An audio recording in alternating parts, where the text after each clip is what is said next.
Okay, so we're about to dive into one of the absolute giants of world literature, Dream of the Red Chamber.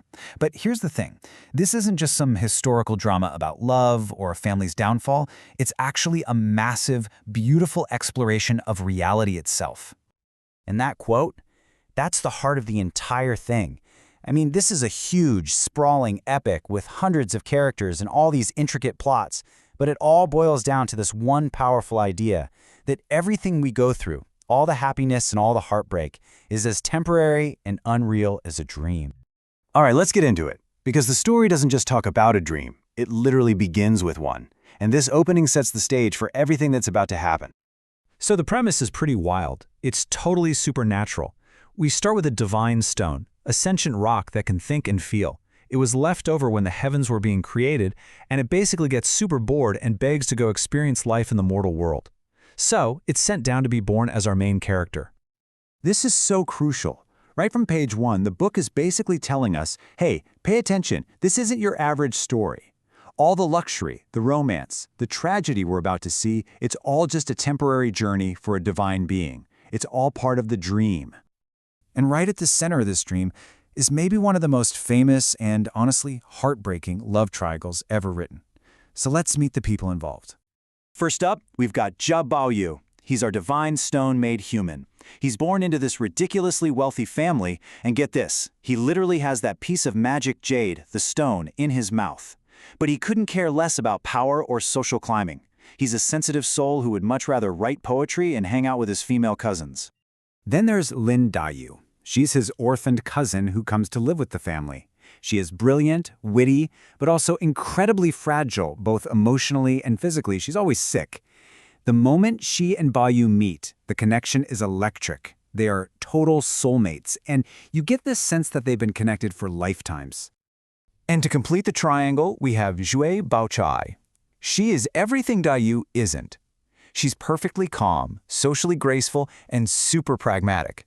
By every standard of their society, she is the perfect, correct choice for a guy from a powerful family like Baoyu.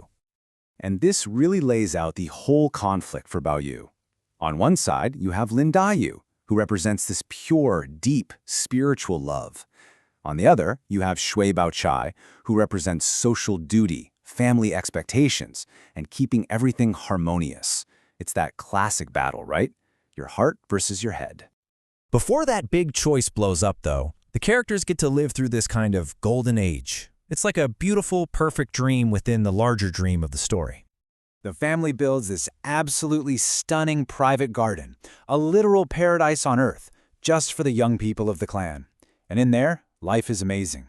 They spend their days writing poetry, painting, and just enjoying being young, completely shielded from the harsh realities of the outside world. But, even in this perfect place, you can feel that something's not quite right. There's this sense of doom hanging in the air. The love between Baoyu and Daiyu, for instance, is beautiful, but it's also filled with jealousy and tears. It's all foreshadowing that this perfect moment can't and won't last. And yeah, that paradise was never meant to last. This is the exact moment where that beautiful dream starts to completely fall apart and turn into a nightmare. And the collapse happens so fast it'll give you whiplash. The family, choosing stability over love, secretly arranges for Baoyu to marry Baoyu. As that personal tragedy is unfolding, the family's years of political corruption finally catch up with them. The two disasters hit at the same time, and their entire world comes crashing down. So the family pulls off this incredibly cruel trick. They make Baoyu believe he's finally marrying his soulmate, Daiyu. He goes through the whole wedding ceremony, totally filled with hope. And then comes the moment where he lifts the bride's heavy red veil. And it's not Daiyu, it's Baoyu. The ultimate betrayal. At that exact same moment, the frail Daiyu hears the wedding music from her room, and she literally dies from a broken heart. Baoyu's entire world is just shattered in an instant. So, after losing everything, his true love, his family's fortune, his beautiful home, Baoyu finally wakes up from the dream. It's through all of this unbelievable suffering that he reaches a kind of enlightenment. He finally gets it. He understands what that mystical opening was hinting at all along, that all of these worldly things we cling to, love, wealth, family, status, are just illusions. They're not permanent. So what does he do?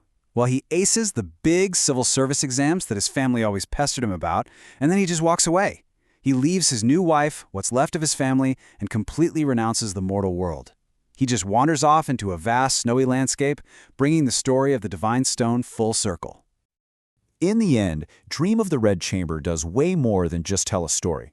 It leaves you with this huge, profound question that sticks with you. After seeing all that beauty and splendor just turn to dust, it forces you to look at your own life and ask yourself, what is the fleeting dream and what is truly real?